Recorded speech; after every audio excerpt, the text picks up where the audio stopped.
Of course, I start coughing as soon as it comes on live. Excuse me. So, yeah. Anyway, I'm just a tad bit late, but not really late. I'm still at least 9 minutes early. I just tried to start 10 minutes early to give people time to get their notifications. Some people got them already, but some people don't get the notifications sent out until it actually goes live. And some people, though they've signed up for them, still don't get them at all, or they come in hours late. So anyway, I thought I was all ready, and then all of a sudden my throat decided it's not. Figures. So anyway, yeah, just here 10 a little early like always. So if you're watching this in replay, remember to scooch that little bar in about 10 minutes ish, and hopefully I will have started on time. Oh, you got a notification. Well, good. Good. So yeah, it was good to see Gudrun and did I see Linda up there? I thought I saw Linda. I did see Linda. I know Tyler popped in and then popped in again and then left again. So he's going to try to make it in, it looks like. Sorry, now, of course, my nose itches. I'm not picking it. I'm scratching. And now I'm snorting. How fun. How fun for everyone. You guys can laugh at me, and that's okay. So hello, hello. Is that Mountain Linda? Is that what that is? MTN? Linda Ma? Pick if you must. I won't, but it does itch.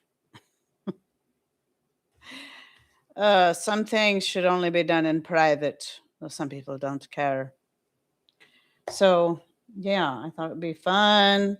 Some fun topics today, and looking forward to some interaction and ideas from my followers, whether you're in the live chat or you want to put some comments on the replay or in the standalone video that I'll be making from this. So I think it'll be good. I was trying to think if there was anything else. Usually I come in with like some kind of announcement or something to sort of fill up the time while we're waiting to start. Hope you had a beautiful day. Weather here is that Connecticut? Has been beautiful. It's actually nice right now. So it's only 11 a.m. here right now. So, well, not quite 11 a.m. It's a few minutes till. It's been off and on nice. Pretty decent. We had a super hot day. What day was that? Super hot for us for this time of the year. It was either Saturday or Sunday. Got pretty darn warm. And so, but that was good. I set up the little kiddie pool. It's actually a doggy pool. I think I told you guys about this before, that when I decided, when Jax was still pretty young, I'm like, I need to get a kiddie pool again. We used to have an above ground pool, good size one. But when the kids were pretty much moved out, nobody was really using it anymore. Every time, I love to swim, but every time I try to go out and go swimming, all of a sudden all the planes and helicopters were out everywhere. We live close to our little town's airport, but it makes sense because we get so little sun that it's like, oh, it's a nice day. I want to go fly my little airplane.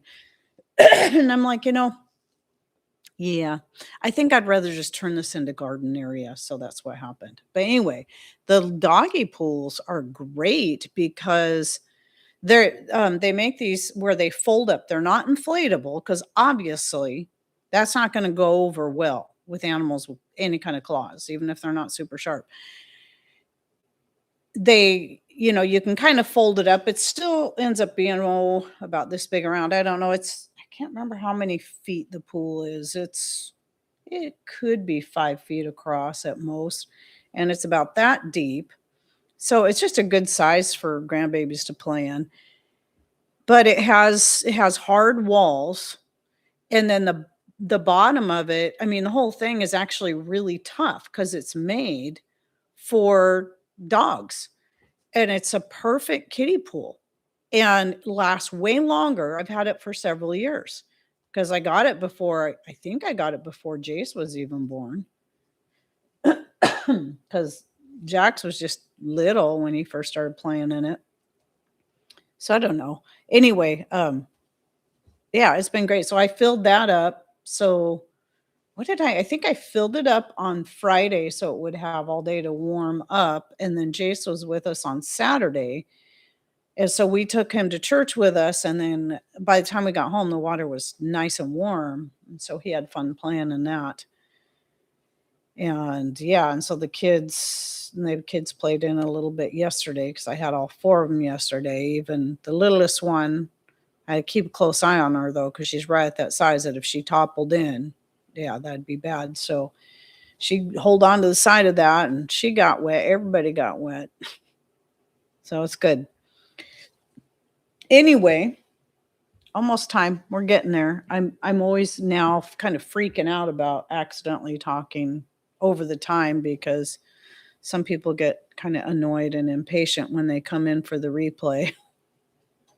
Even though I tell them, just try to remind people, yeah, the first 10 minutes or so is usually just us chatting a little bit, announcements, etc.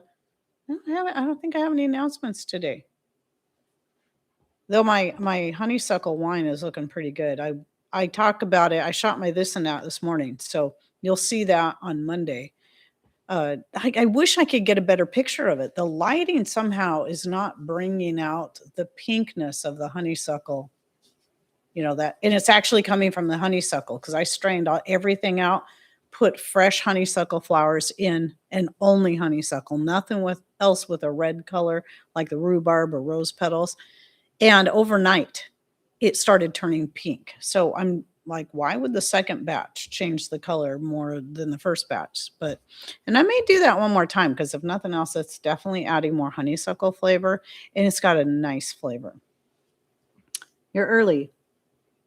So yeah, I always start a little early, Tyler. That gives people time to get notifications and us just to say hi and stuff, and then try to get onto the topic right on time. So let me see what this says. I can read it better. I got 2 minutes according to this. So, but yeah, I'm glad to see you here. You thought you were going to be a little late. I'm sure you'll have a lot of great ideas for us in the topics that we're talking about, both of them. So you always have great ideas and jokes too. A little bit of both. Let's see. Linda says, garden question. Now that I've downsized to about a dozen smaller raised beds, pollination seems to have become a problem with things like cucumbers and melons and such. Really? Even though they're still all outside? I usually end up hand pollinating. The cucumbers are rarely a problem, but I usually hand pollinate like my pumpkins and the first zucchini that starts coming in just to make sure, but especially the pumpkins. But of course, I've never grown any of those in pots. But the cucumbers I typically grow in the greenhouse. I'm trying them outside this year so I can have just tomatoes in the ground in the greenhouse. We'll see how they do. At first they look like they're going to do really good, but then the weather suddenly got really cold at night, almost freezing. Well, that's exaggerating, not almost freezing, but pretty cold for the time of the year. And they didn't like that. And then it got really hot. And so I think that the switch, the extremes, just a bit much, but I do see some new growth on a couple of them. I think 2 of them might die, but the other ones might be okay. I never tried potted pumpkin, but it cans. What am I seeing here? I don't know what that means. Is it a joke or is it serious? Because if it's a joke, it went cans well, but it cans well.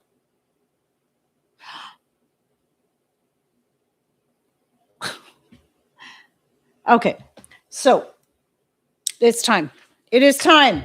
Ooh, All right. So, hello, everyone. Heidi here from Ring Country. God is good all the time. So, we're talking today. I say we because it's not just about me, it's about anyone who has anything they can share. Oh, potted. Okay. I get it now. Sorry. Woo. um, anyway, ways that we can help stretch the meats or find ways to really counteract the rising cost of meats. So this question or this topic was spurred by my video on why we don't eat pork. Again, I got to stress this. It's just me sharing to answer a question, not to tell everybody else how they should eat and live, okay? Please. There were a few heated comments, and it's like, okay, deleted, deleted. Some people just shared their opinion politely. Totally fine. But some people get really mad when you touch their bacon. Hey, we still eat bacon. It's just beef bacon. That's a difference. Anyway, so that's not what this topic is about. But because of that, there were a couple people that were talking about how, well, the main reason they eat a lot of pork is because it's a lot cheaper than beef. And honestly, I totally can understand that. So, sorry, I didn't get it. I haven't had a chance to read it. I was going to, but even a lot of times what happens is when I see an email that someone sends me, I'm like, "Oh, I'll have to get to that when I get, later." Because a lot of times I'm just taking a quick break from editing, checking my emails, see if I got any questions or whatever I need to reply to, and then going back to work. But then when I remember, or then when I have time, I forget. So anyway, the point is, though, because of people's concern about the cost, I'm thinking, wow, that's really something that is a good topic right now, because I don't think we'll ever see the prices go back down. And I certainly I don't know that we'll see them slow down, especially with the way everything is happening. So let's talk about some ways that we can really save money on meat. Because, I don't know how people who are like on a strict carnivore diet are going to do it. I really don't. Because, I mean, not unless they're raising their own meats. But for the rest of us that are omnivores and aren't afraid of vegetables and rice, there are many, many ways that you can stretch. Yeah, learn to fish. But, there's still that thing where not everybody has a good play. Like around here, it's not a big deal. There's ocean fishing, there's river fishing, there's lake fishing, there's all kinds. We have all the bodies of water or types of water around here, rivers and creeks and all of it. In fact, we have a creek on our piece of property right down the road here. We have a creek on our mountain piece that takes an hour to get to. So, a lot of water around here. We're in rain country. So, obviously people got to figure out according to where they live and all that. Now, I was going to talk about the livestock issue, but let's first start with I'll get to that in a bit because I have a couple of ideas on that.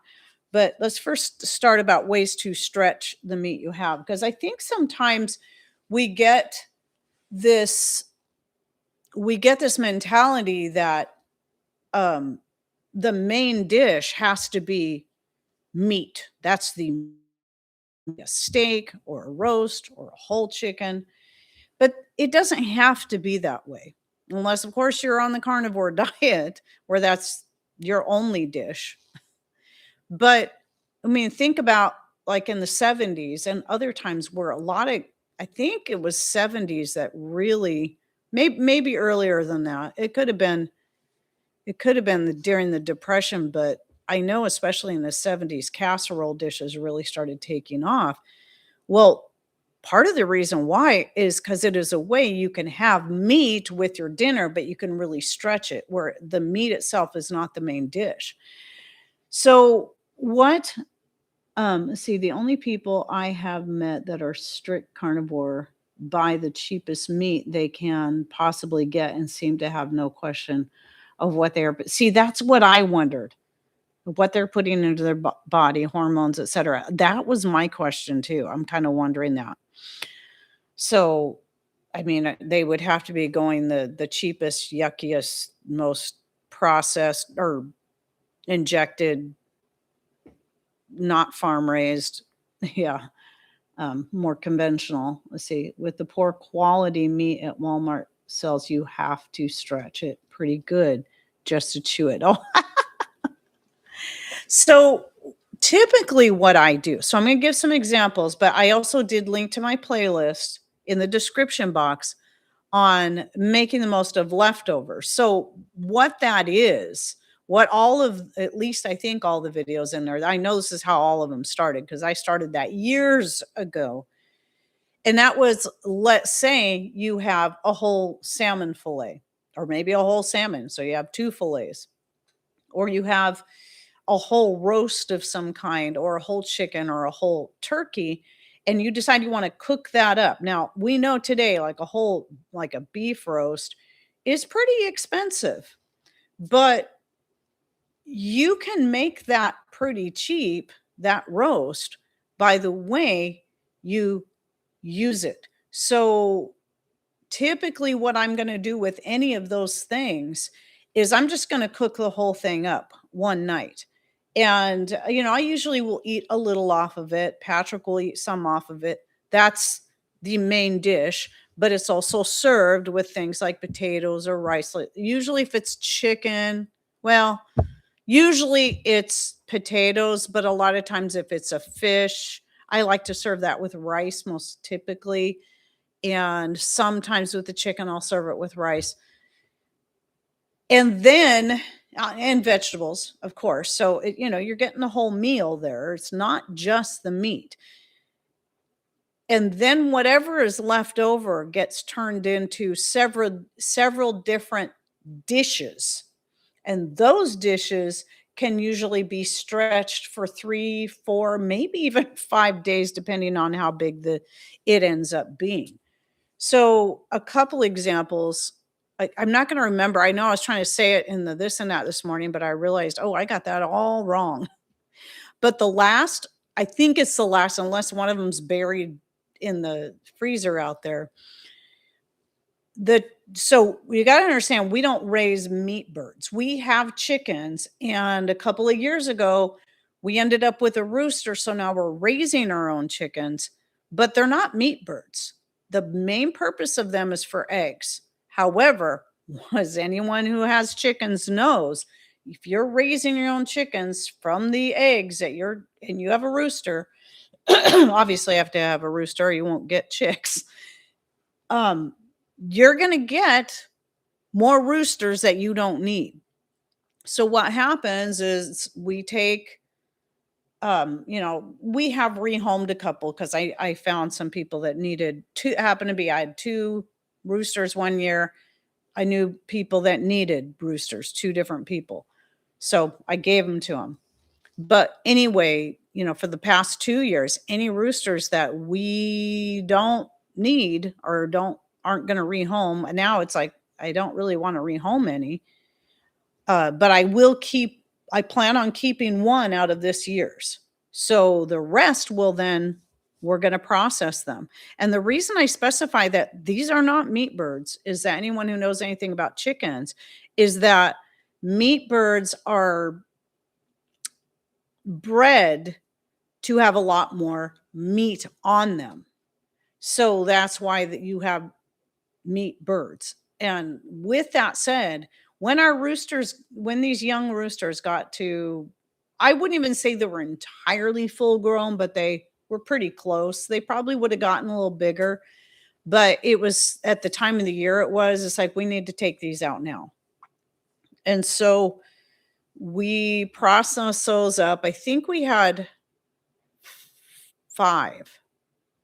And so that being said, there's not a ton of meat on them compared to a meat bird, like you're going to buy at the store. However, that I was really impressed with. I paid closer attention to it, the last one that I had baked up, so I did the same thing. I baked up that chicken, and knowing there wasn't gonna be a ton of meat on it, still ate a little bit off of it the first night. Took out off all of the meat. Obviously, I took the bones and turned that into a bone broth, which later became a soup that stretched for several days. And the meat that I had reserved off of that made at least 2 other meals. I know for certain at least 2 other meals. I can't remember what. It might have been, chicken fettuccine or chicken Alfredo. And the other, I don't know, because I just did something similar. But either way, I made 2 different meals. I mean, it could have been chicken fried rice, it could have been a chicken pot pie. I don't think it was a pot pie that time. And anyway, so 3 different dishes from that one chicken, not counting the first night. And each of those dishes lasted for several more meals a piece. So I would say we probably got maybe up to 2 weeks worth of meals out of that one small chicken. And then recently, because we don't have, we don't obviously aren't intentionally raising meat birds, so we don't have a ton of them for putting up. I will buy from Butcher Box. Two of my favorite places to get meat from is Butcher Box and let's see, Painted Hills down in Oregon. So it's ranchers. All they have is nothing but beef products. And so that's where we get our beef bacon. But I still like getting my beef roasts from Butcher Box, even though it comes from Australia, because they're 100% grass fed and they are so good.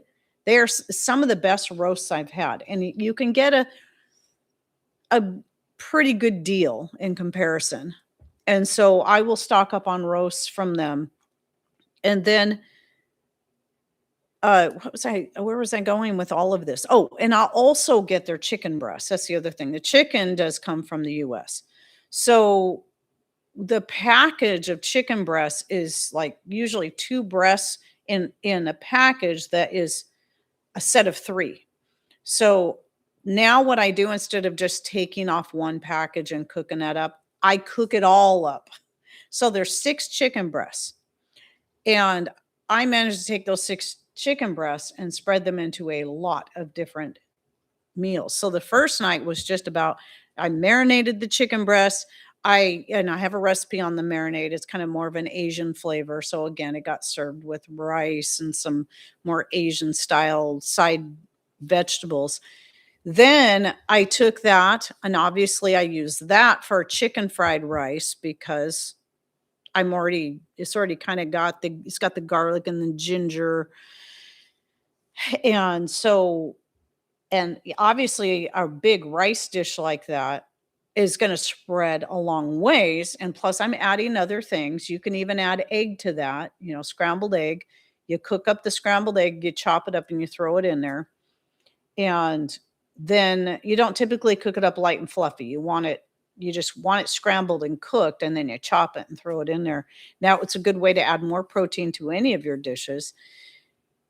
And then obviously vegetables, whatever I had on hand. And a fried rice dish for us, because I make them very hearty, will stretch out for several nights. And then I still had plenty enough chicken left to make a chicken pot pie. And that had a lot of chicken in it, had a lot of meat in it.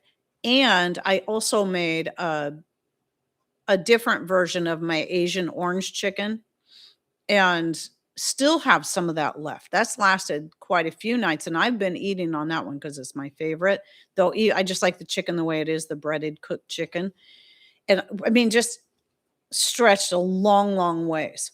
So whenever I make like an almond fried chicken or an Asian orange fried chicken, those are those are using leftover chicken from one or the other, whether it be a whole chicken or chicken, a bunch of chicken breasts I cooked up. I mean, same thing can be done with steak. If we don't eat a lot of steak, but I do keep some on hand because maybe, if the weather's nice, I might want to cook up some steak. I will cook up several since we're running the barbecuer anyway, right? You're using that fuel anyway. Throw several on there, not just two. And that way I'll take that leftover meat and I can use it in several different ways. The main way I like to use it is for um, fajitas, steak fajitas. That's not as common as the other ways because that is definitely more expensive. But the same goes for the roasts. I can take that meat, I can make enchiladas, I can make you can make soup out of any of it. You can make pot pies, fried rices, casseroles of all kinds, and the salmon, for example, or steelhead, one or the other. That same thing. Cook. If I got a big fillet, cook that up. The leftover meat can be used in making a tuna noodle casserole or other such things, or a dip. I like to make a smoked salmon dip. And so that's just a few of the things. You can check out my playlist for some more ideas.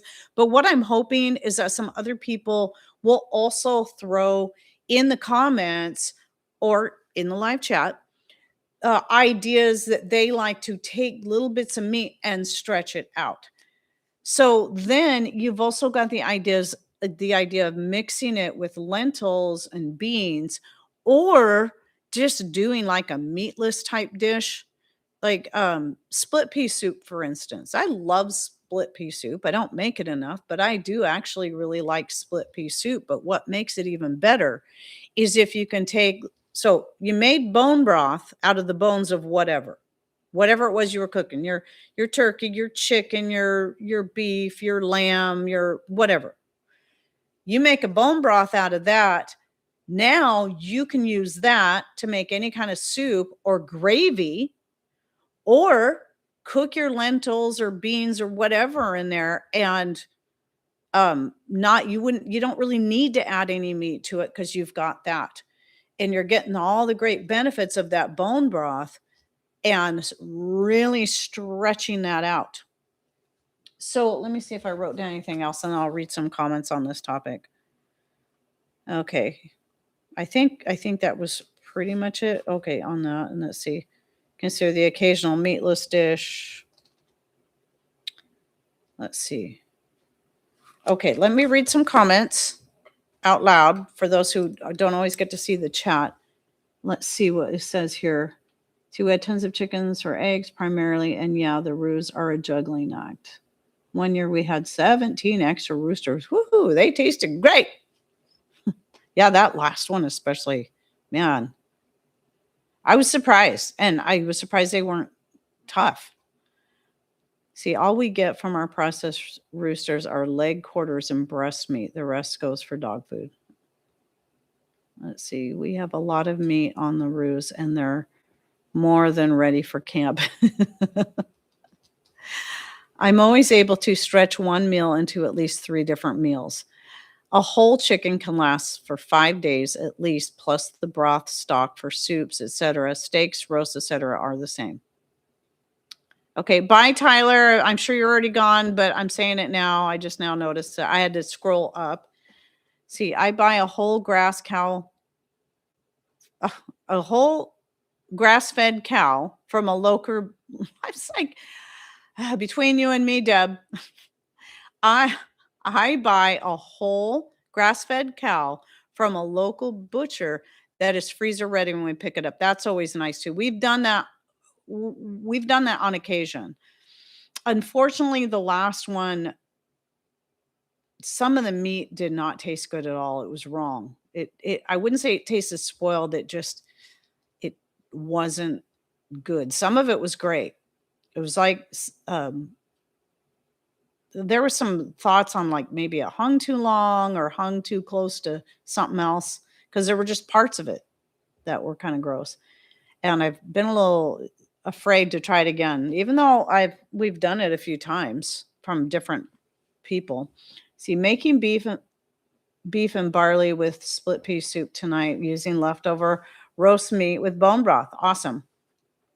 See, oops, I wasn't finished.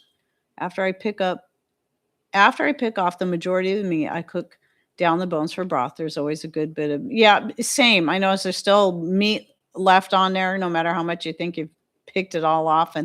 And so that's why making a soup or broth out of it is just so great. You're getting as much out of that and then getting the minerals from the bones. Hubs likes excessive amount of meat and has a digestive system that does lend well to many other foods, and he has to eat a bunch. See, something I saw recently was to use lentils to make a fake tofu. Gotta taste better than soy tofu. I never minded tofu, actually. I just try to avoid soy except for the liquid aminos. And I was thinking it was a good way to use meatless protein in some meals, right? Yeah. Plus, it give a little variety with the same ingredients. That would be interesting. I'd like to learn that because, like, when I haven't done this in a while, but I do have a recipe for hot and sour soup that usually you add some chicken and chicken broth. I have a video on it and tofu, but obviously I started leaving that out. I don't mind tofu because usually if you cook it in the right stuff, I mean, it just is so flavorless. A lot of people, it's mostly the texture they don't like. Let's see, here in Canada, a whole grass-fed cow is now around $4,500. That is not surprising. And then especially if you're paying, to have it cut and wrapped, then you're paying the extra for that. And like that one I was talking about, the last one, they charged even more for organ meats. So we were splitting it. It was all family. So it was an extended family member that actually raised the beef. So I don't blame them for how it tasted because I know they raised it good. They didn't butcher it themselves, though. So another place butchered it, cut, and wrapped it. So whatever they did, yeah. But if you wanted any of the organ meats, which I don't care about, especially since I hate liver, um, they charge a lot more for those. And I can't remember why. There's a specific reason. I don't know if it's because it has to be handled differently, but they charge way more for preparing those. Yeah, and I was glad. I was like, well, it's a good thing we don't want any of that. At least I don't. I don't care. But it ended up costing us way more than I expected. I get a better deal from Butcher Box for sure. It was kind of sad because we paid the family member their share for the meat, but then we also had to pay for the cut and wrap, and it was split up between one, two, three, four families, I think, and still it was pretty expensive. Let's see. I am shocked about the organ meat.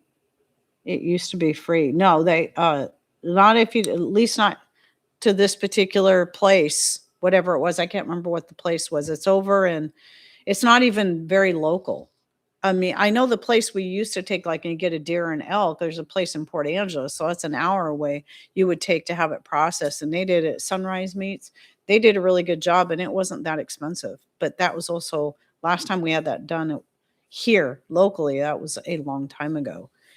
So the last elk that we butchered up and cut and wrapped, we helped. It was some other people do it.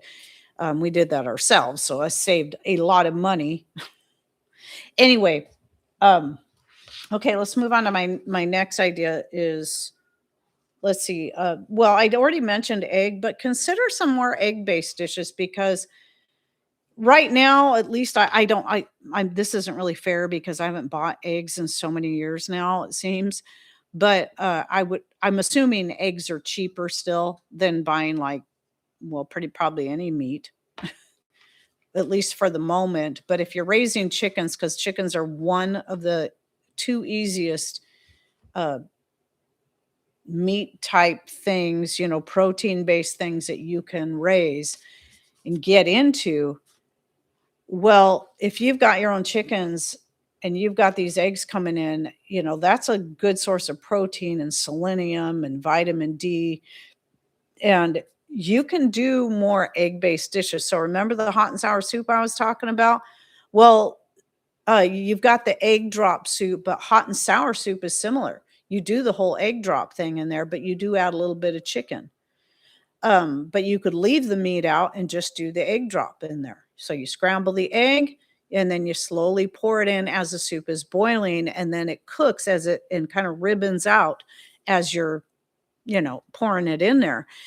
And so there's that. There's things like quiches or like sometimes once on a rare occasion, like well, I shouldn't say rare, but if I make enough tortillas for whatever tortilla based dish I'm making, then for breakfast, I might scramble up eggs, throw in some salsa and some other stuff, and then make a breakfast burrito out of those. And no need for any added meat because it's just a good hearty dish like that. I mean, even though we buy the beef bacon and I absolutely adore, I still stretch that. It's not cheap. And I'm guessing pork bacon is really not that cheap anymore either, cuz last I had looked, there was little difference between the when our store was selling the Painted Hills beef bacon, I noticed little difference in price from the beef bacon with no nitrites, no hormones, no antibiotics, and the pork bacon, even the most um, natural, quote unquote, pork bacon. There's very little difference in price. And so, for those who are just kind of looking for healthier meats, and would like to get away from pork for whatever, I'm not talking about religious reasons, because there was plenty of people that commented under that video that talked about how they had to stop eating pork because of all the health problems it was causing, the allergies and the digestive issues and more. And um where was I going with this? Oh, I was going with the fact that if you're just wanting something that's healthier, but it's going to cost more, remember, this is the same thing I say about, people will complain about, well, organic is so expensive. Well, okay, there's two reasons why. The main reason organic, when you buy organic, main reason it's so expensive is because the government's getting its hands in there because they're forcing these organic farms to go through all this. And it's something they have to keep doing to get their organic approved thing from the government. And because of that, it's costing that person money, whoever's raising the organic or organically grown, whatever it is, it's costing them more money. It's not that it costs that much more money to raise things organically. It's, just as is, like for yourself. But if you're going to sell it, you got to go through this whole process and it's expensive. So, but at any rate, the cost of buying healthier food, I believe, personally, far outweighs the cost of being on prescription medications and hospital bills because of the issues the conventionally grown foods are going to cause. So remember to look at it that way. That's how I try to look at it. That's how I really tried to look at it when I was really starting to switch over to organic. And some things were massive sticker shock. Some things were just a little bit more, where some things like dairy, meat, etc. Whew. But then once you adjust and then you learn how to stretch things, it kind of, you know, you get used to it, right? You get used to the cost, but you also learn how to stretch things to make the most out of them. But you also have to have that mentality that the healthier eating is going to save you more hospital bills and save you on prescription medicine, just like us going off the thyroid medication. And we're not on any other prescription medicine. We're not on any at all right now and haven't been in 14 years. So you'll pay today or tomorrow. Exactly. So prices are going up here too. Let's see. I didn't think about exchange rate, but a whole cow lasts us well over a year. We fill a stand up freezer and a small portion of a second stand up freezer. What surprised me the first time we bought, like, I think we bought a side the first time we ever did it. And um, I was thinking, was it a side or was it just a quarter? I think we got a whole side. And I'm like, are we going to have enough freezer space? I was kind of surprised that once it was all cut and wrapped, I'm like, whoa, that doesn't look like near as much meat. We did weigh it all. And it did seem like it was a little shy, but still not what I would have expected. So I was surprised at how little meat once you get everything reduced down. So yeah, you can make it. I mean, if you have to, you can really make things stretch. And it's like I said in my this and that's going to publish on Monday. You darn it, my train of thought. I coughed and there it went. What was I saying? Oh, if you're afraid of vegetables, you're going to have to learn how to not be afraid of vegetables. You're going to have to learn how to not be afraid of beans and lentils if you can't afford the meat. So there's got to be a balance. And we're not afraid of any of that stuff. And we try to learn to balance everything out and stretch everything out. You know, people probably like, well, you must be rich because you have all this beef. No, we just learn how to budget and we learn how to stretch things. I don't buy from Butcher Box every month. In fact, I'm to a point now where maybe twice a year I'm getting an order. And that's what I like about places like that is you're not having to, sign up for a subscription service where you're getting something every month. Nope. You can put it off as long as you want. And then sometimes, like with Misfits Market, they'll try to, if you're not buying anything for a while, they'll try to get you to come back by giving you discounts. Okay, well, I'll have to look at that later. I'm thinking it's a pic. I gotta look. I'm thinking it's probably a picture of my grandson. Oh, so I'll have to. It's actually a video. I'll have to watch it later. Anyway, Mom and Dad like to send me photos and video clips when he's doing something cute. So, sorry. So anyway, I'm kind of getting sidetracked. Let's get back on this topic. I only have two main topics today, but which reminds me of something else. I hope. Let me write it down. Something I got to tell you guys. Okay. Okay, so then let's get to the considering raising meat. Now, I realize this isn't going to be applicable to everyone. A lot of people that live in apartments aren't going to be able to do this. But depending on the apartment, how it's set up, you might be able to, especially if you have your own little garage or something like that. Because some do. Some have like their own little almost private garage. I know the apartment my son used to live in had its own, parking area that was kind of pretty. It wasn't really a garage, but it was pretty much enclosed. And this would have worked for them. And that is, I think, the easiest thing from what I know, not from experience, but what I know from what I studied back before we got our chickens, because I was contemplating both chickens and quail. And I still think quail is a really excellent idea and a very great place to start. Good, healthy meat, good, healthy eggs. Yes, they're a lot smaller, but they reproduce faster. I mean, because they grow faster. They lay more eggs. So I would say, if I remember correctly, maybe anyone who has quail or has had quail can tell me, but it seems like their egg production is higher than chicken, so it can be about the same. So it might take 3 quail eggs to equal 2 or 3 quail eggs to equal 1 chicken egg, but because they put out more eggs, it probably comes out to be about the same. But here's for those who live in a small area or in an area where they can't have loud, noisy chickens. Even if all you have is hens, they're still noisy.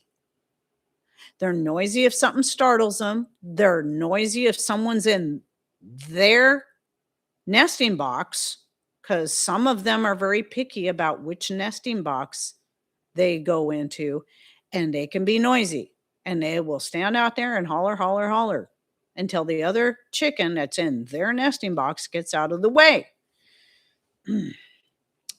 So even yeah, so and when they lay eggs, obviously they're noisy. Quail are very, very quiet, and they don't need near the space, not just because they're smaller, just because the way they live, they don't need the same kind of space the way chickens do. And so some people, you can just have a quail hutch that will take up very little space. And that works really well for a lot of people. So, especially those in small areas or simply places where they don't want the animals making a lot of noise. Maybe there's a noise ordinance, or maybe they're trying to be covert because of HOAs or whatever. So, and if you can get away from an HOA, it's highly recommended.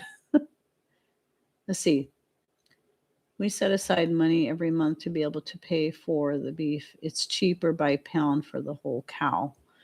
You're right. Usually that's going to be the case. Let's see. I meant to say subscriptions, not prescriptions. Oh, did I miss that comment? I might have missed that comment. Sorry, I can't see. I have a hen named Lady Chatterley because she never stops squawking. Chickens are just funny that way anyway. They're always making noise from before they even hatch. They start making noise in the shell. Beep, beep, beep. And then they never stop, except for when they're asleep. Even then, I'm not sure. So, yeah, quail can be a great place to start for those with limited funds, limited space, and or needing something that's going to be quiet and easy care. And I was you can watch, there's so many YouTube videos out there that I was watching back when I was seriously considering the quail. And now who knows, we may still do quail on top of chickens eventually, just because I think we could easily make space. I say easily, but I believe we can make space for quail a lot easier than we could for goats here, for certain. But anyway, chickens then would be the next step up from there. And what I was saying was you can find all kinds of YouTube videos about raising and butchering. Well, at least I think you can still find them on YouTube about butchering quail, because YouTube's really cracked down on a lot of butchering videos. So you may have to go to Rumble to find those. But when I was watching the videos on the take, I hardly even call it butchering because there's just not much there. They don't even like pluck them. They just skin them. And it's super easy. Skin just comes right off. And I was watching several videos on people doing it. I'm like, well, that looks actually pretty simple. So I think that's why I think quail is a great place to start, even though we chose to start with chickens. I say start with chickens, and who knows, that might be all we ever do. But chickens are pretty simple too. But you still need a good solid coop, something where raccoons can't get into, and weasels and whatever your pest it is in your area that will eat your chickens. Here it's raccoons. And hawks and eagles too. So, that's also something you have to think of, but I rarely ever have to worry about them coming down into our backyard. I think it's because of all the garden and the posts and the greenhouse and all the things. I think it's just not a big enough area for them to fly down into and grab a chicken. But if you do have them out in an open area and you've got hawks or eagles around, you're going to have to consider making sure they have places where they can get away, or keeping having a big area that's totally netted on the top to keep hawks and eagles from getting into during the day. So But anyway, raising your own meats can obviously, I think, is going to be the way a lot of people, whoever's able to do it, is going to have to do this in order to save money. And so, yeah, that I've just initially I was like, I don't really want to raise birds for meat. I'm happy just to give away the extra roosters. Well, you can't always find people willing to take roosters. And so once you get over that first, okay, learn how to do it. It's hard. It's not an easy thing. I don't think it ever is enjoyable, but you can learn to disconnect yourself. Okay, I don't have a problem. The taking of the life is the hard. I haven't got to that point yet. Patrick does that, but I can do the rest. And once I know they're not suffering, it's easy. And I tell you what, it's sure a blessing to have that meat in the freezer, but also the stocking up too. And stock up when you're able. And like Deb was talking, a whole side. Well, you're raising cattle, aren't you? Or somebody else was talking about buying like a whole beef. Was that Kinley? Yeah. And so, what did you say up here about the bacon? $10 for 375 grams now of crap bacon. I buy stabs from the local butcher now and cut it myself. Let's see. I used to not like quiche, then I made it and yum. Yeah, I like quiche. I need to make it again. But like I said before, Patrick liked it when I made it that one time, just one time. He just said, and I'd made it for dinner. He goes, it's good, but it just tastes more like something I'd want for breakfast. I don't see myself getting up and making a quiche for breakfast. It's not that hard. It's just, I guess I make biscuits from scratch for breakfast, but I usually only will cook a breakfast once a week because the rest of the days our schedules are so crazy and so busy that and Patrick loves his cold cereal anyway, or oatmeal. He loves oatmeal, or that other hot cereal I make just using whatever grains that you just you can process them in a blender or in a grain mill on course and make like your own cream of wheat or cream of rice or whatever cereal. It's super easy. Super duper easy. All right, let me see if I covered everything. Another idea I had for apartment dwelling people that couldn't even do quail is consider, if you have family or close friends that are concerned about where they see the meat prices going, but they might have space that you don't, consider going in with them and saying, hey, I will build or buy this quail hutch or whatever it is, chicken coop. If we can use your space to do this and we can raise this meat together and, each get 50-50 out of it, the meat, the eggs, etc. So there's an idea that came to me. And if anyone else has any other great ideas to help save the money, to help counter the rising costs of meat they'd like to share, please put those in the comments below this video. Of course, we got people putting them in chat. That's great too. Both. Do it both. If you commented in the chat already, you can come back to this live and replay and comment, or when you see this in about 6 weeks, you see this video published on my main channel, go ahead and share that again there, because there's going to be people that will not see whatever it is you shared in the chat that I likely am going to miss because there's sometimes a lot going on. I don't see it all. Let's see. I recently found puffed spelt at the Amish store. It took me right back to my childhood favorite, super sugar crisp. It's unsweetened, but I added a bit of maple syrup. Not a lot, a bit. I said a lot. Sorry. I should be wearing my glasses. A bit of maple syrup and yum. Actually, we get, is it Cascadian Farms? There's one of them. One of those organic non-GMO cereal brands that Azure carries. I think they carry a couple of different brands, but they have a puffed rice. I can't remember if it's brown rice or white rice, but anyway, it's a puffed rice, and they have a puffed, is it kamut? I still don't remember how to say it. I don't know how to say it. I keep forgetting to look it up. Anyway, a type of like a wheat grain. They have that. And every now and then I'll buy those, and you can buy them like of course there's not a lot there because they're puffed, but it's a pretty good price through Azure for what it is. And I get like the 3-bag packs.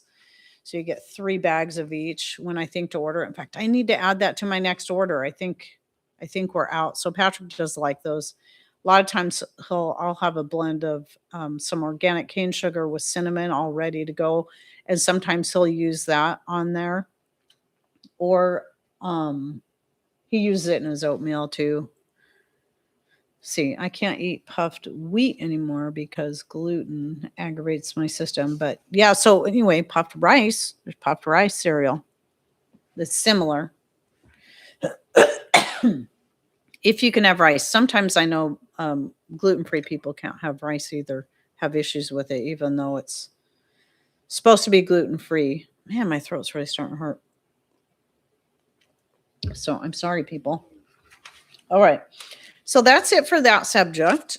Let's go to my second subject and my last. Second and last. Not doing 3 this week. And I'll share why if I remember. So this one was why I no longer wax cheese. Now, nothing against waxing cheese. I know Tyler was talking about how they do. What did he say last week? He says they wax some, and waxing is good for retaining some of that moisture if you don't want a dry cheese, a really dry cheese. And then what did he say? A brine drying cheese or something like that. And now I'll have to learn about that one, but I did do a video a few years ago on waxing cheese and did it a few times. In fact, I did some before I shot the video, and in the video I was like, it was either my second or third run, and so I kept learning better ways to do it as I was going along. And initially I really liked it, and it was definitely a fun thing to do and to learn. And I recommend everybody give it a try at some point. But I'm going to share why I am not doing it anymore. I'm not saying I never will do it.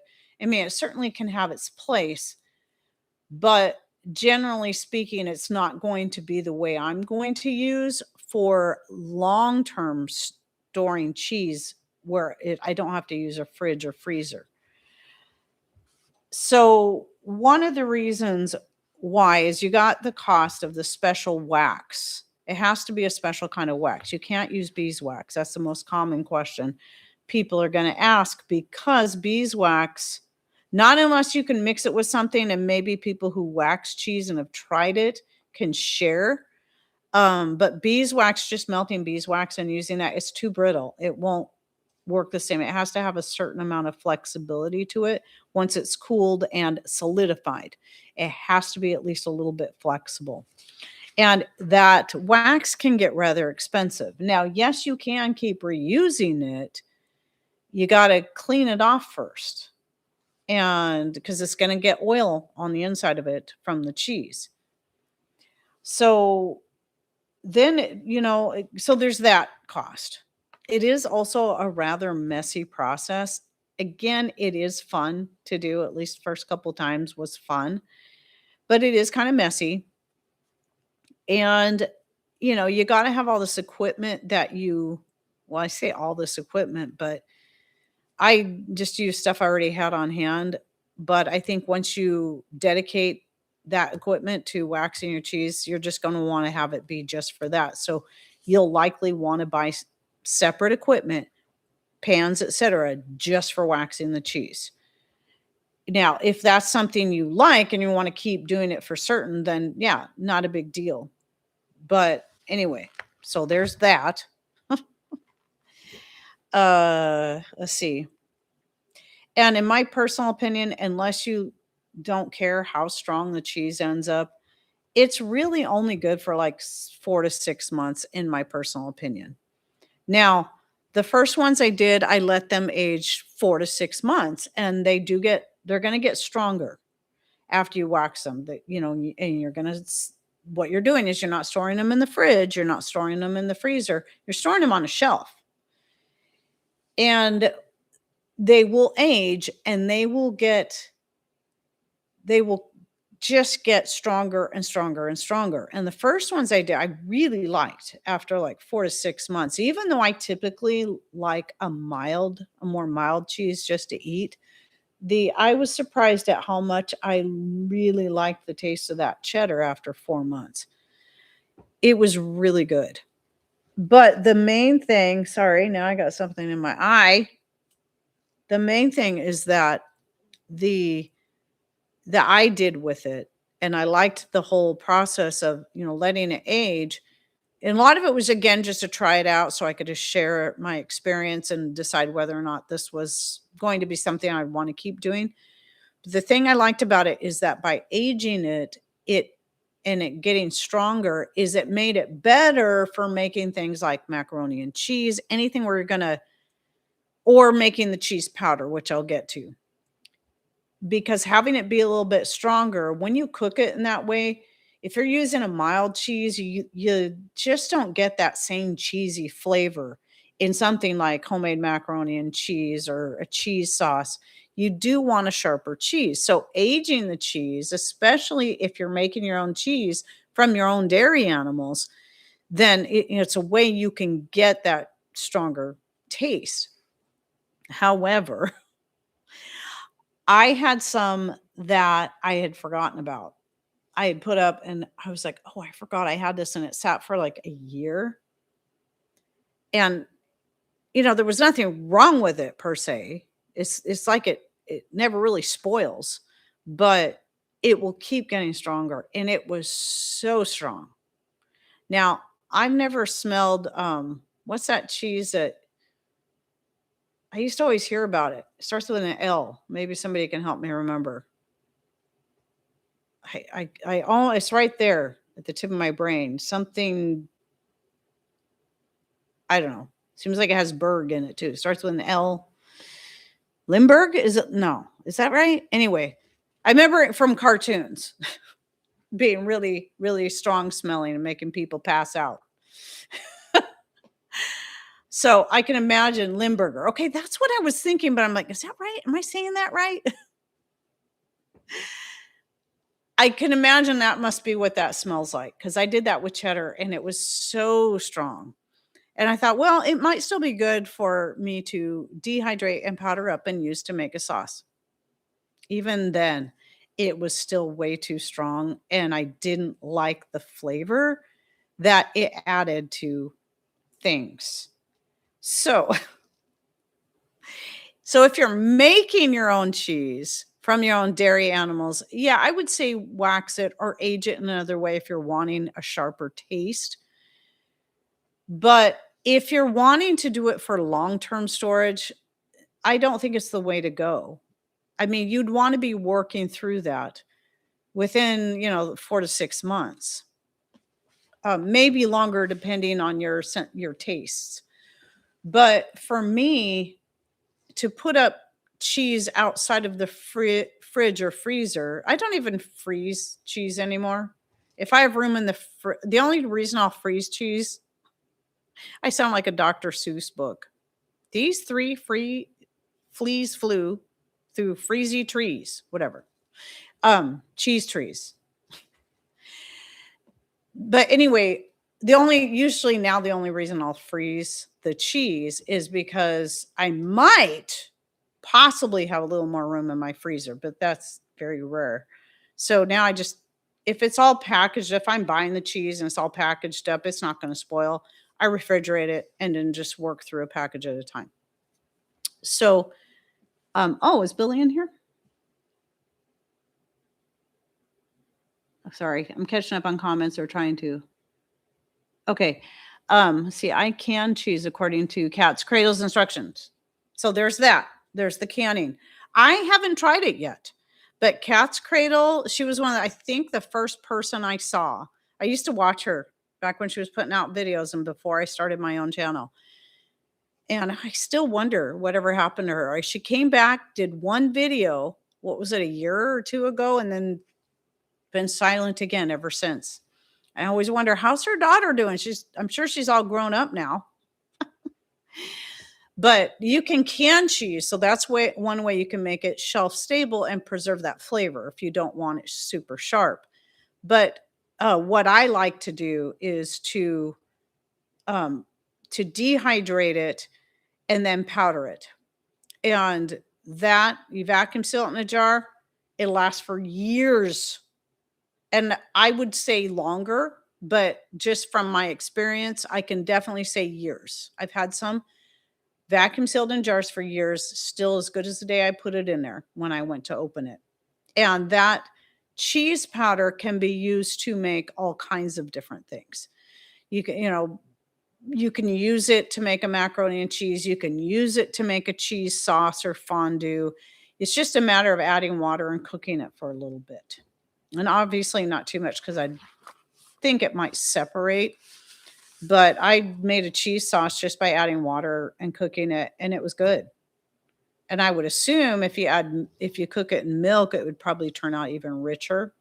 Because here's the one thing about the dehydrating is, and this is why having a sharper cheese to dehydrate with is better because it does, when it's drying, what I do is I let it sit on like because you have to do the same thing when you're waxing it. You got to let it sit for a couple of days and let the whey strain out of it, and a lot of the oil is going to come out too. Well, with that oil, unfortunately, it goes a lot of flavor. So if you're using a mild cheddar, you're gonna lose even more flavor. That's why having it aged or at least buying a sharp cheese to powder is going to be a better idea. And so that's what I was, powdering up is the sharp cheese initially that I was buying, but then trying a more mild cheddar and then aging it, but forgot about it and let it age too long. And then it was it was bad. I mean, it didn't spoil. It was just too strong. So anyway, that is my favorite way to put it up for long term, but for just working through, I just keep it in the fridge. I'm not worried about it. Now, coming back to the wax cheese, the other thing that I had issue with, not with all of it, but with some of it where I didn't get enough of the water out of the cheese. Sometimes you'll be surprised, especially when you're buying a softer cheese like a mozzarella, jack, or cheddar, is it has a lot of water in it. And so this is why you got to let it sit on because I learned this from Cat's Cradle as well. You put it on a rack over a pan and you let it sit for, I can't remember how long it is, but you're trying to get as much of the water out of the cheese as possible before you wax it. You want it to be fairly dry. You're not trying to make a dry cheese like Parmesan. You're just trying to get it more dry, because what will happen in storage once it's waxed is a lot of that moisture will just keep coming out of the cheese and it will build up inside that wax. And then it will cause the wax to split. And the wax is what prevents mold growth. And then once it splits, you're going to get moldy cheese. So I did have that happen with some. Now, like I was always taught growing up, I mean, I wonder, I'm guessing by today's standards and the way people freak out about everything, they probably will throw a whole brick of cheese out if it has a little bit of mold. Well, with bread, yeah, usually once you get, some bread and it's been all in a bag, if some of the bread starts to mold, all of it will taste like mold. Cheese isn't the same way. You just cut the mold off and you work through the rest of the cheese. It's not that hard. You don't have to waste all your cheese. So that's all I did. was I just cut the moldy parts off and it was still really good. But it was a little disappointing and it can be messy if you're not expecting that. So you want to make sure if you do choose to wax some cheese and you go to store, I stored mine in boxes. I would suggest, and I would try to have them stacked so they could also not be touching each other. I suggest putting a towel or something you don't mind getting ruined at the bottom of the box so that it can catch a lot of that water if it comes out of the cheese because you didn't get enough out. I suggest that no matter how well you think you did. Because my first batch, I don't think that happened. I think it was like the second or third batch I did where I ended up not getting all the water out. So I made a cheesy dad joke the other day. I better not leave my blue cheese out of the refrigerator or it might mold, LOL. And see, and that's something too. There are certain types of cheeses like blue cheese, Roquefort, it's a special kind of mold that's actually I think injected into the cheese and then, the spores so that it will do that and add that flavor and color. And honestly, growing up, my favorite salad dressing, even as a young girl, was blue cheese. I loved it. Or Roquefort, either one. I always thought they were the same. Isn't Roquefort just the French name for it? I don't know. What was that on the Three Musketeers? The one with Charlie Sheen and Oliver Platt? Anyway, Kiefer Sutherland. Isn't that some kind of smelly type kind of a cheese? Let's see. I like blue cheese crumbles and fried onion straws on my meat. Ooh, medium rare ribeye. That sounds really good.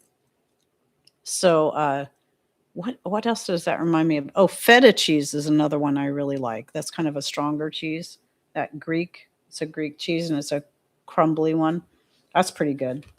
Okay, let me double check my notes because there's always something I forget.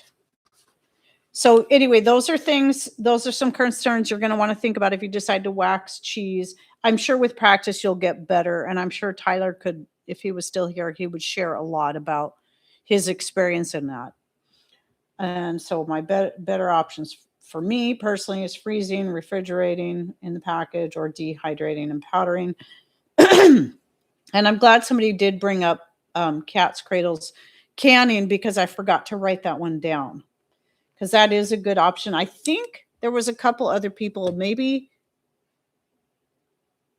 I was thinking that Wanda from Deep South and Tessie from Homestead Tessie, I was thinking maybe it was they were doing maybe they both just did canning butter. I don't know if they have videos on canning cheese. But if all else fails, look up Cat's Cradle spelled with a K and a Z. Katz, Cradle.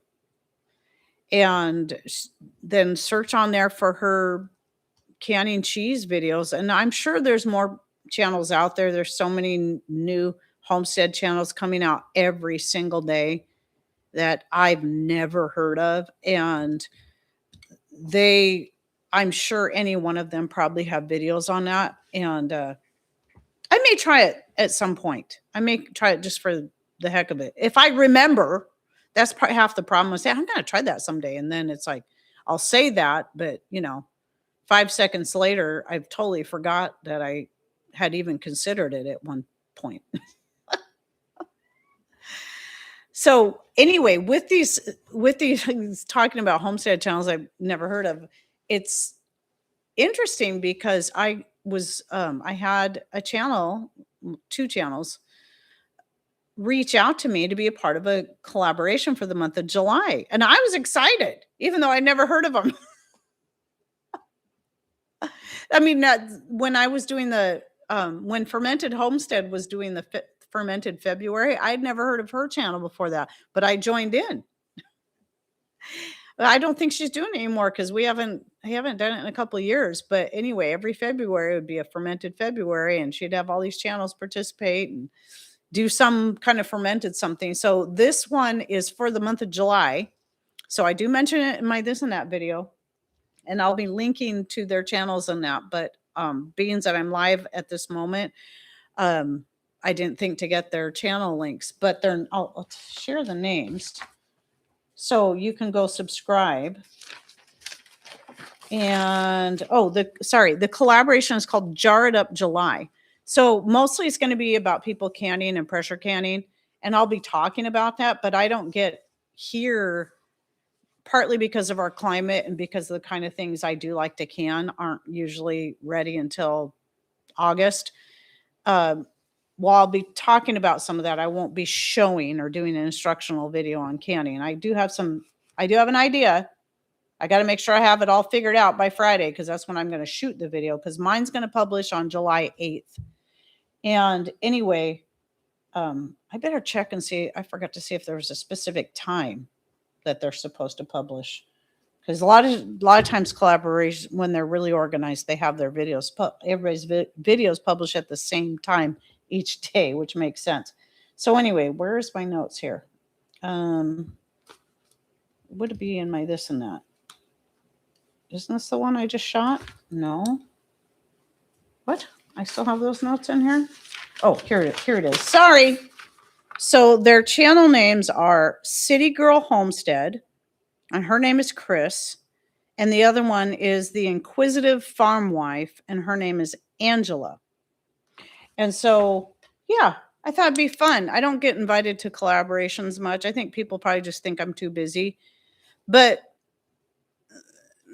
not yes and no. But the thing is, now that my Wednesdays are open, I don't have videos publishing on Wednesdays, generally speaking.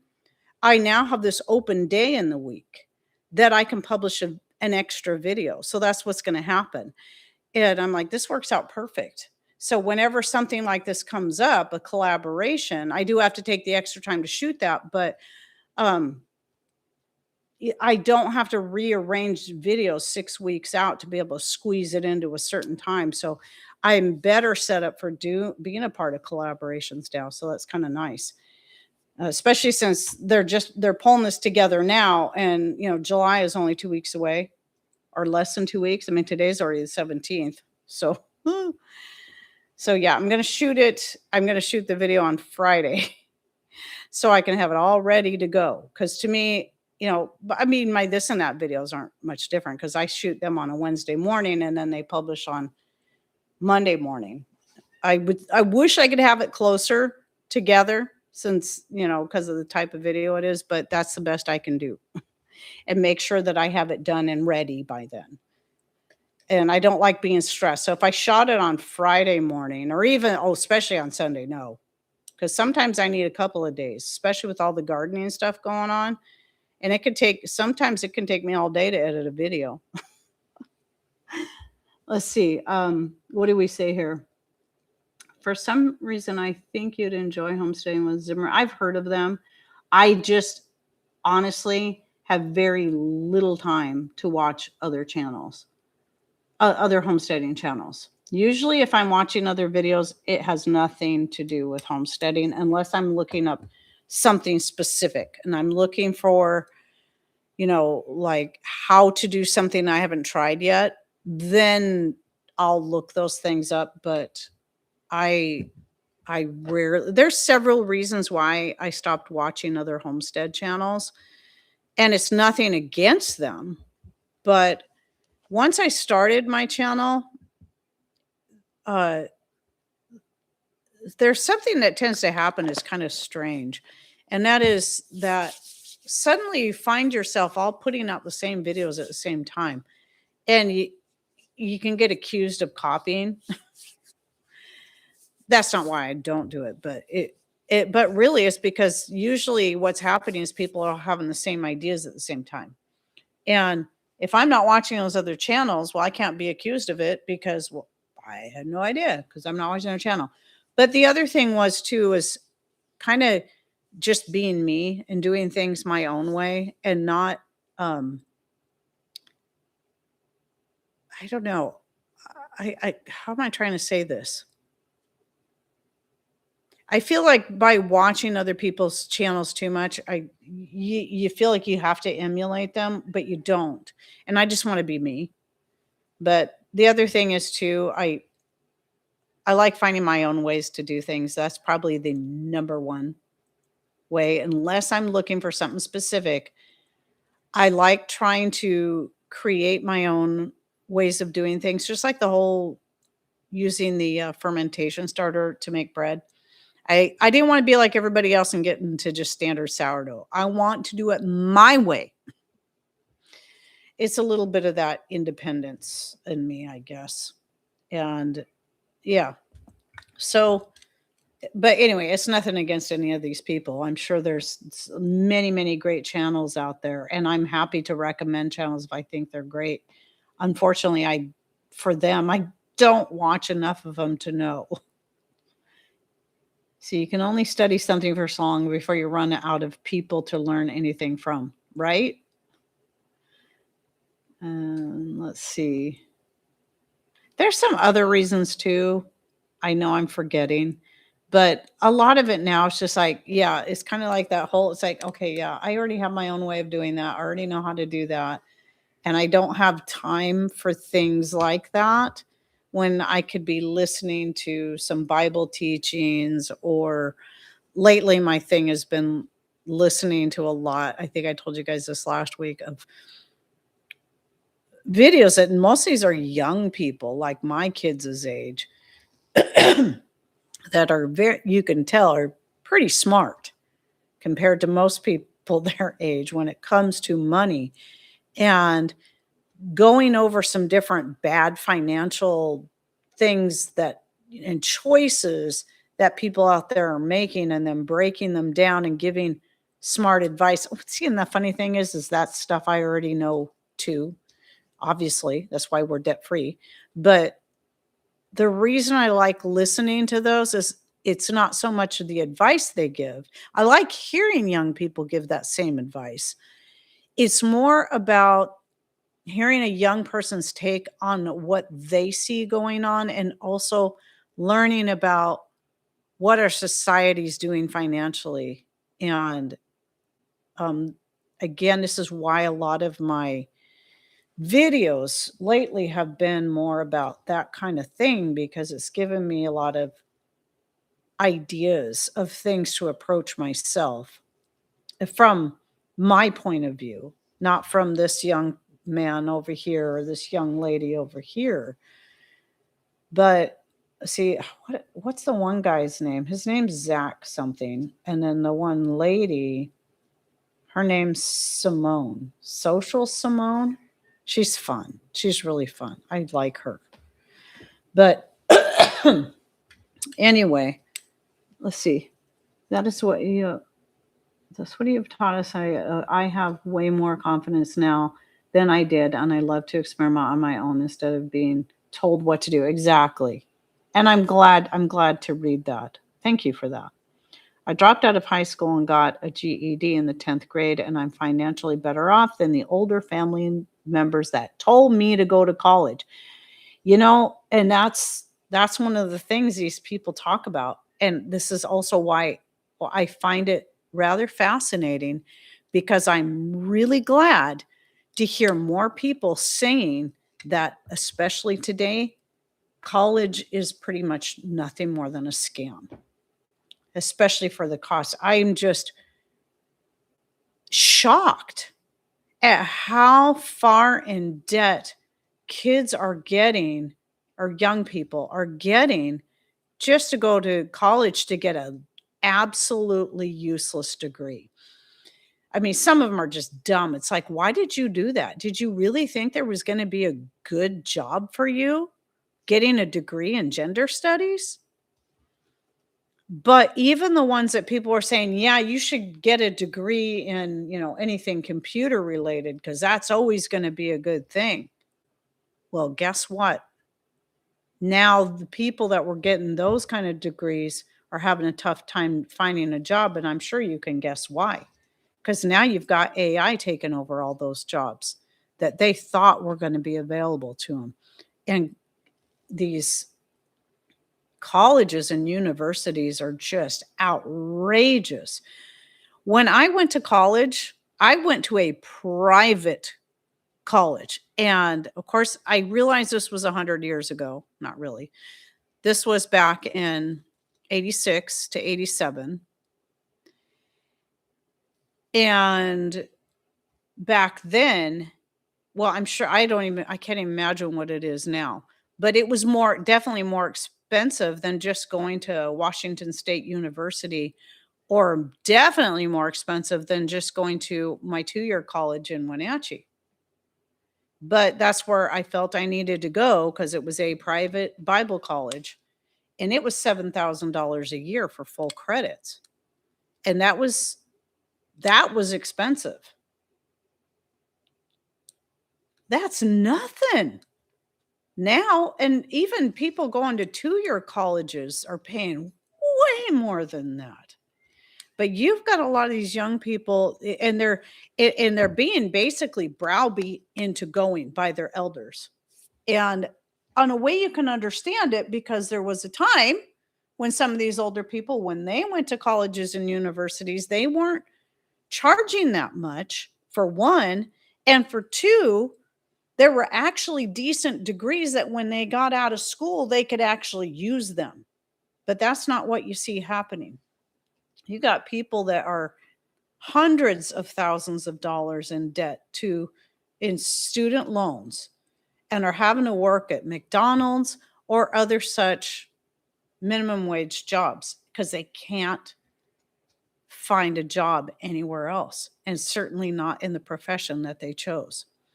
And so I think it's a real shame that so many young people have been. My daughter-in-law, the one that's got her own home bakery, she's doing pretty good on that. And I'm sure she probably tossed around the idea of going to school, but she decided that wasn't for her. My oldest son has an AA degree because he went straight from homeschooling to, at 16, doing the Running Start program, which is what they call it here, so that when he turned 18, he had his AA degree. He totally bypassed getting a high school diploma. He's doing quite well for himself. And then his wife, Kayla, she just has a high school degree. She's doing quite well for herself. And I bring them up because I remember her telling me that when she worked at the Subway, which is one of the only chains we have here in our small town, is a Subway. And she was working there while she was in high school. And a lady came in that was a teacher at the high school. And she's like, because it was Kayla's senior year, she was graduating, and she asked her what she was going to do after she graduated. And so Kayla started telling her that she's going to do this, or she asked her if she was going to college, and she's told her no. And she started talking about what she was going to do, what she was planning on doing. And the lady immediately snubbed her nose at her and turned to the other girl and asked her, "Oh, what are you going to do?" And wouldn't even it was just like, "Oh, you're not going to college? Well, you're nothing but a peon now." Wow. And yet I can guarantee that Kayla's doing a lot better for herself, even if it wasn't for my son and his city job and being the fire chief. I think she would still do pretty well for herself. She's got a nice little business going. And I think she's probably doing better than a lot of people that went on to school, that felt browbeat into it, because that's the thing. You're made to feel, even when I was in school, I felt that way, that unless you went to college, you were looked down upon, immediately out of high school. And I think, honestly, unless you know for certain, I think it's a stupid idea to go immediately off to college. Because I didn't. When I did go to college, I waited over a year after graduation. I graduated in 85. And I didn't go until the following spring. Was it over a year? I think well, maybe it wasn't quite a whole year, but I didn't go immediately. And I still believe it was the right choice.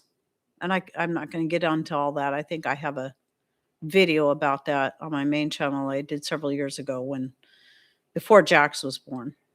Um, but the problem is if you feel like, oh, I have to go to college, right? As soon as I graduate, I got to do this.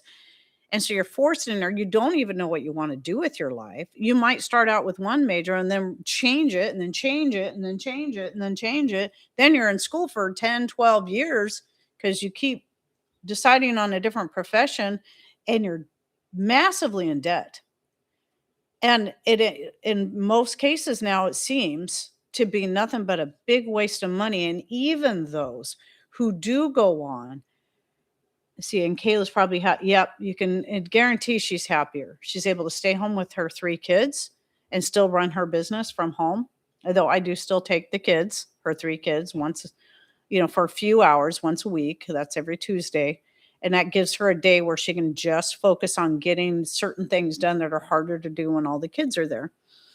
And that's working out pretty good. And I offered to do that. She didn't ask. So at any rate, yeah, she's doing something she loves. She loves to bake. She's very creative. She's very artistic. She makes beautiful cakes. They're not only beautiful. I've seen beautiful cakes and then they taste terrible. No, hers look beautiful and taste amazing. Best cakes I've ever had. And I was never a cake person till I started eating her cakes. They're so good. So what was I was there. I was on a thought there. I was on a train of thought and I lost it. But I say that way because it is said that a person's brain isn't fully developed until they're like 25. So why are we pushing young people into getting themselves deep in debt when they don't even know yet what they want to do with their lives? Give them time to work out, to just get a job, even if it is a low paying job. They can live at home for a little while, start to earn some money, build up their savings, and give them time to decide what they really want to do instead of pushing them to get into debt. We should not be encouraging people to get into debt for anything. And, obviously there's trade schools, but there's more than just that too. So, yeah. Anyway, let me see if I got any other comments. It seemed like there was another thought I had on that, but see, I changed trades every 4 years and now I have a mountain of skills in a rental property. That is so great. That's wonderful. I see Ryan, he did the running start. He just did what he had to get the AA. Basically, I mean, obviously you can choose some of your electives, but he had the mentality that, for him, it was just a way to, to get a degree that didn't cost much, because if you can do running start, you can save a lot of money.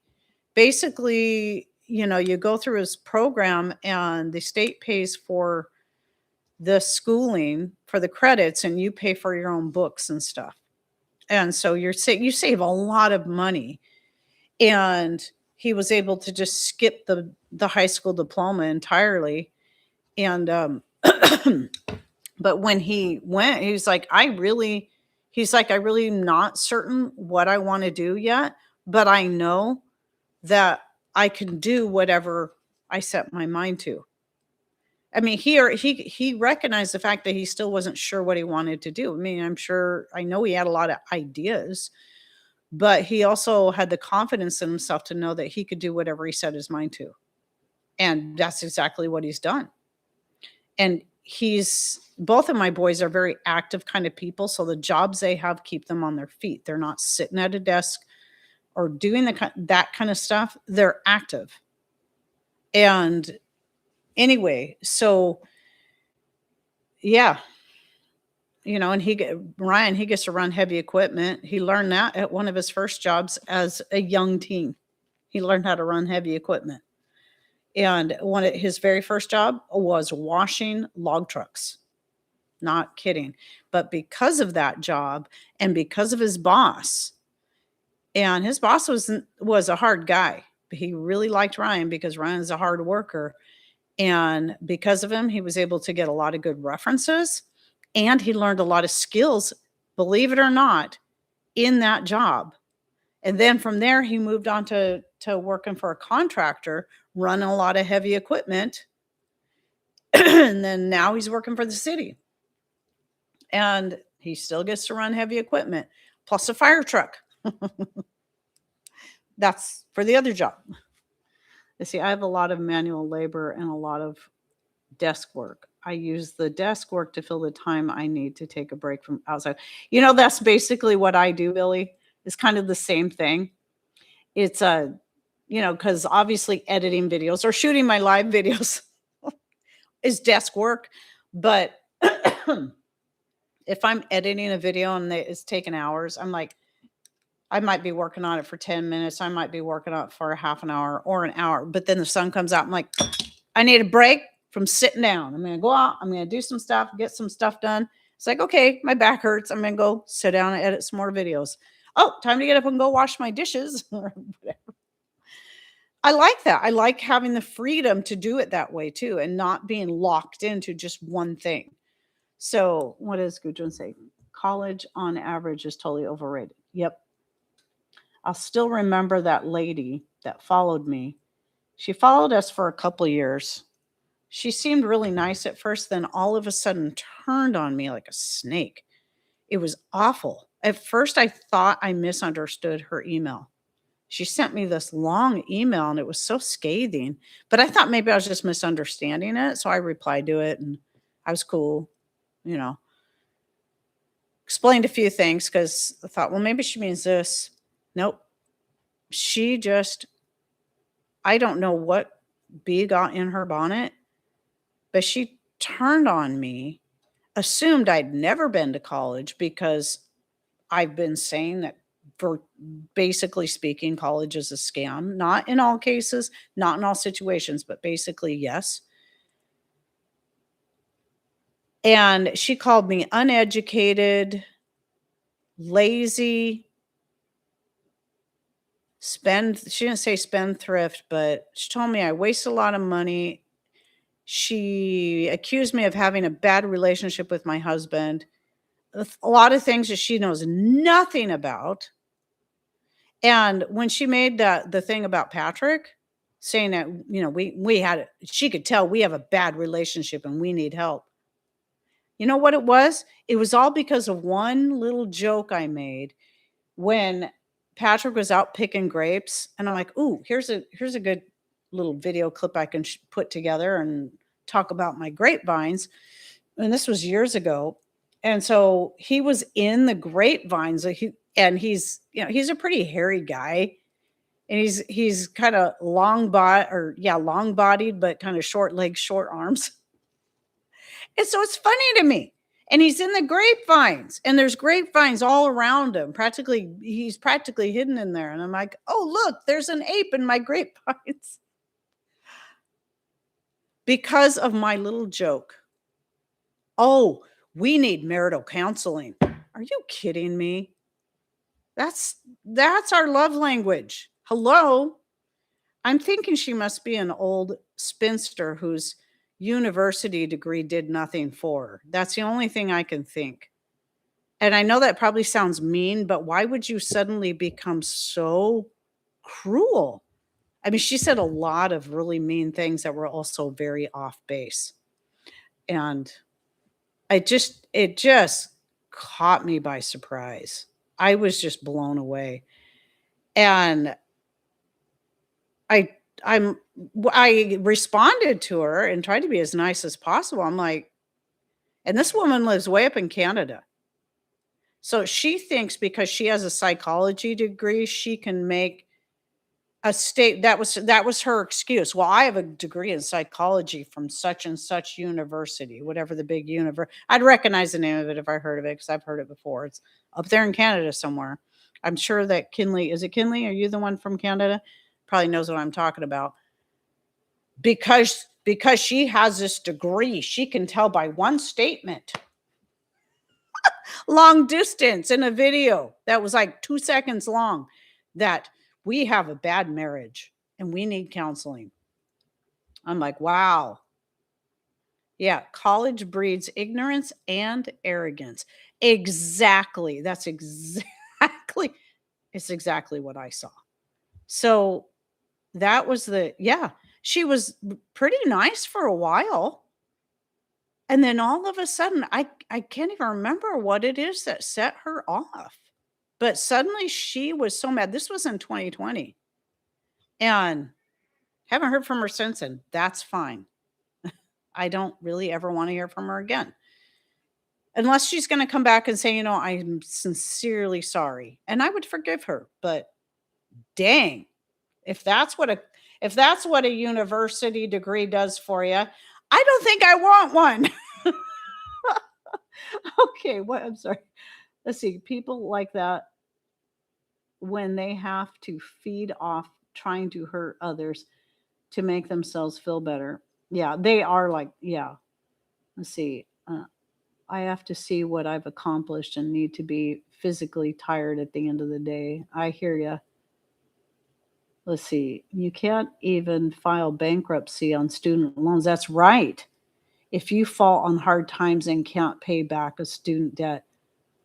It looks good on my end, but I would like to know if it's buffering for other people too.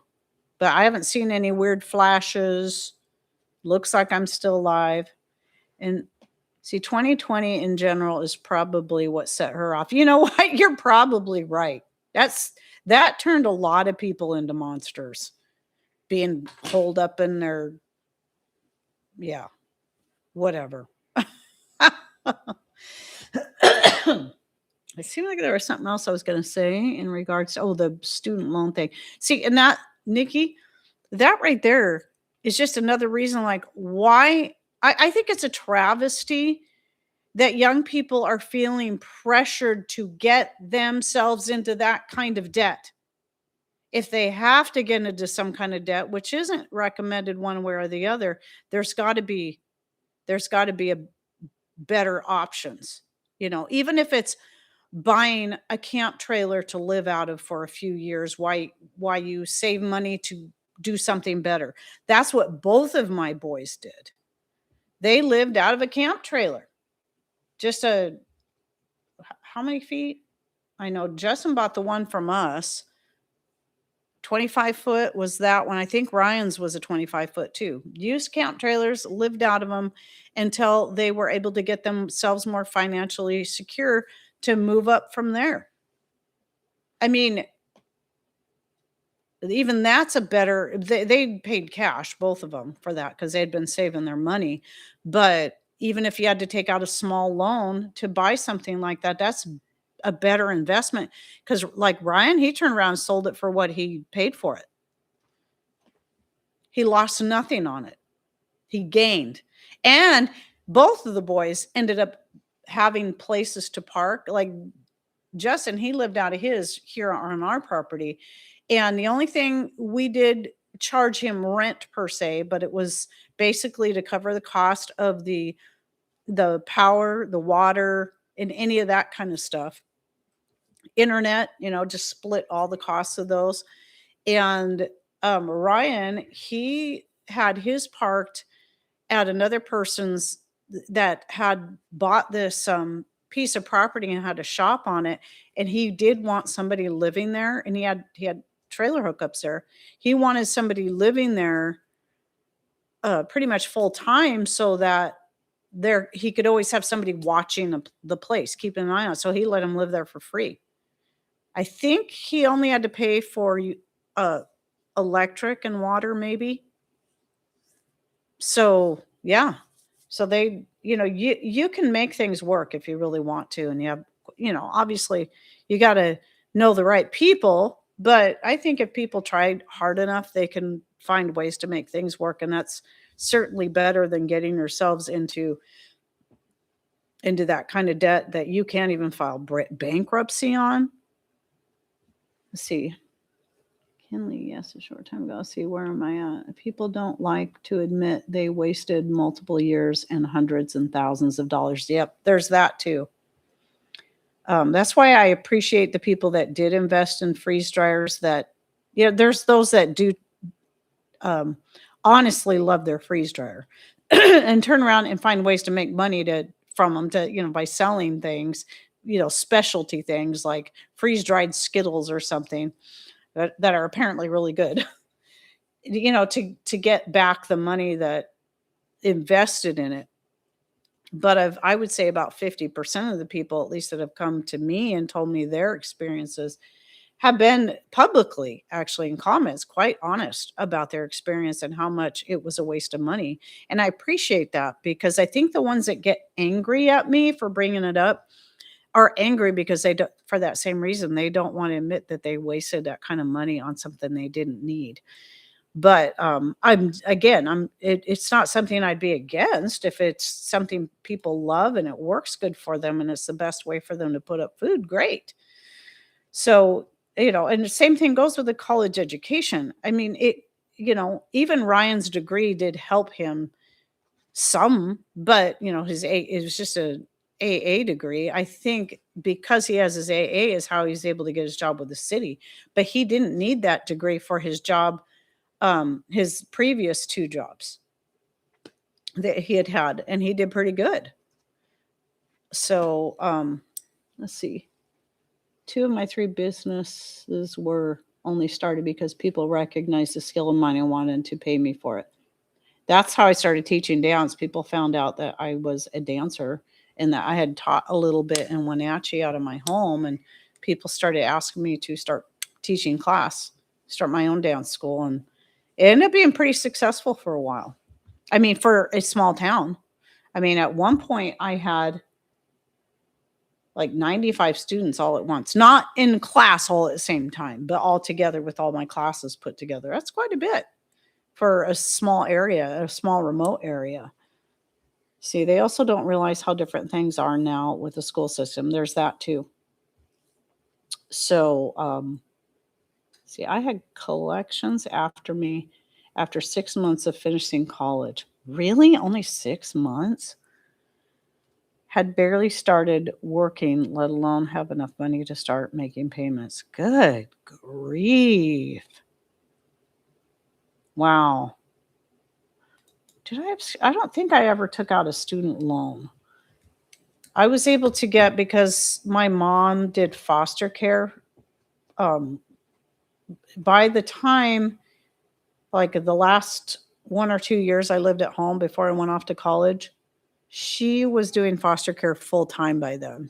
And when you apply for financial aid, that is considered zero income, foster care income.